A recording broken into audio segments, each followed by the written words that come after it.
इसलिए हमें ये जन्म मिला। जिस तरह से भक्त प्रहलाद को, भक्त ध्रुव को अपने कर्मों के कारण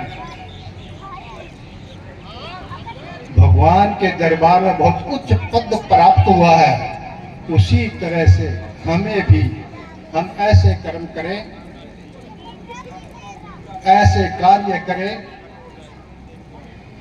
ऐसे गुरुओं के, संतों के वचनों पे चले, जिससे कि हमें भी भक्त प्रहलाद की तरह, भक्त ध्रुव की तरह भगवान के दरबार में जाए तो उच्च पद प्राप्त हो, नरक की तरफ न जाए।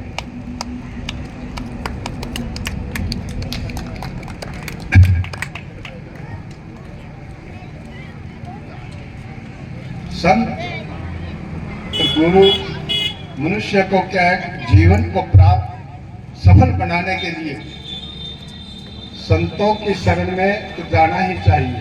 उसके अलावा गुरु बनाना भी बहुत परम आवश्यक है। जो गुरु नहीं बनाता है, नुगरा होता है, उसके क्या है कि धर्म पुण्य उसको प्राप्त नहीं होते। एक बार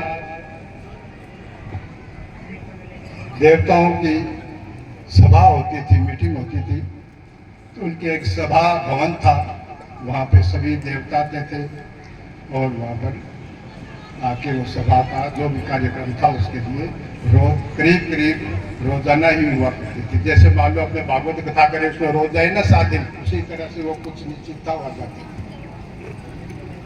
तो वहाँ एक दिन नारद जी कुछ लेट हो गए वापस जाने में, तो उन्होंने देखा वो जो सभा स्थल को देखभाल करता था, जो वहां का व्यवस्थापक था, वो उठा, सबके जाने के बाद में एक जगह से उसने मिट्टी खोदी और बाहर डाल के आया और दूसरी मिट्टी लेके आया, तो उसको वापस खड्डे को बोल दिया। नारद जी ने बड़ा आश्चर्य हुआ कि इसको अगर मिट्टी लाके बोलना ही था तो खोदा क्यों? तो नारद जी तो बाल की खाल उतारने वाले है ना, तो वो वहां से उसके पास पहुंचे, उसको बोले जाके ये मिट्टी तूने खोदी क्यों? खोदी तो फिर पूरा क्यों? इसका कारण बता।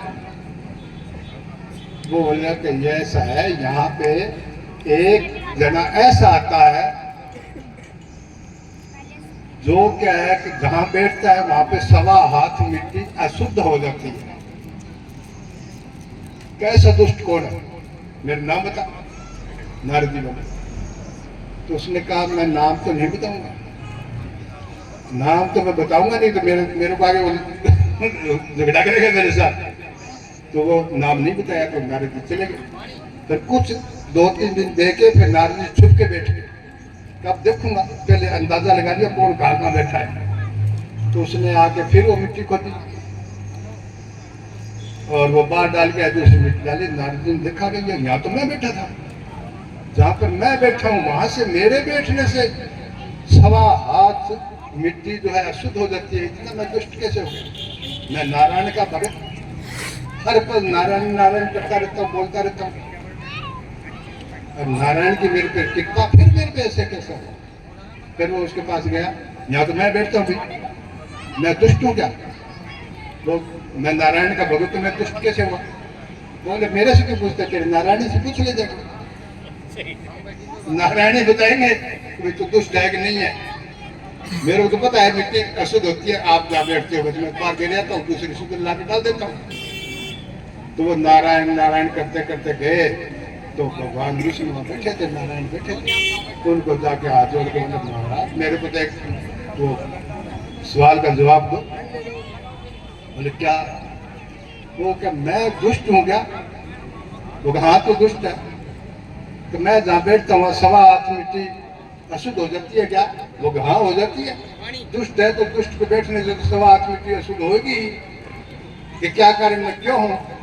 क्या तू नुगरा है, तूने गुरु नहीं बनाया। तो मेरा नाम जपने से क्या होता है? पहले गुरु बनाएगा, उनकी कथन अनुसार चलेगा, तब जाके तेरा कल्याण होगा, तब जाके तेरे को नारायण नारायण बोलने का फायदा मिलेगा, तब नारद जी को भी गुरु बनाना पड़ा। इसलिए सब जो मनुष्य ने जन्म लिया है उन्हें सब संतों का सम्मान करना चाहिए और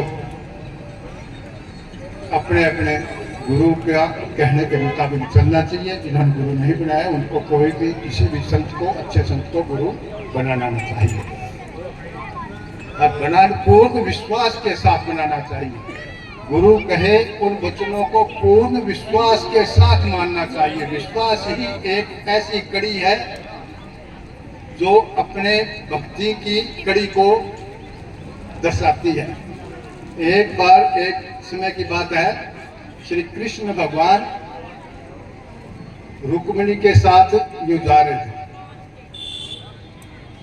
तो एक मोहल्ले से जा रहे थे, इधर मकान बने हुए थे, इस साइड में मुंह था, इधर मकान बने हुए, इस साइड में मुंह था, वो यूं था। ब्राह्मण और ब्राह्मणी का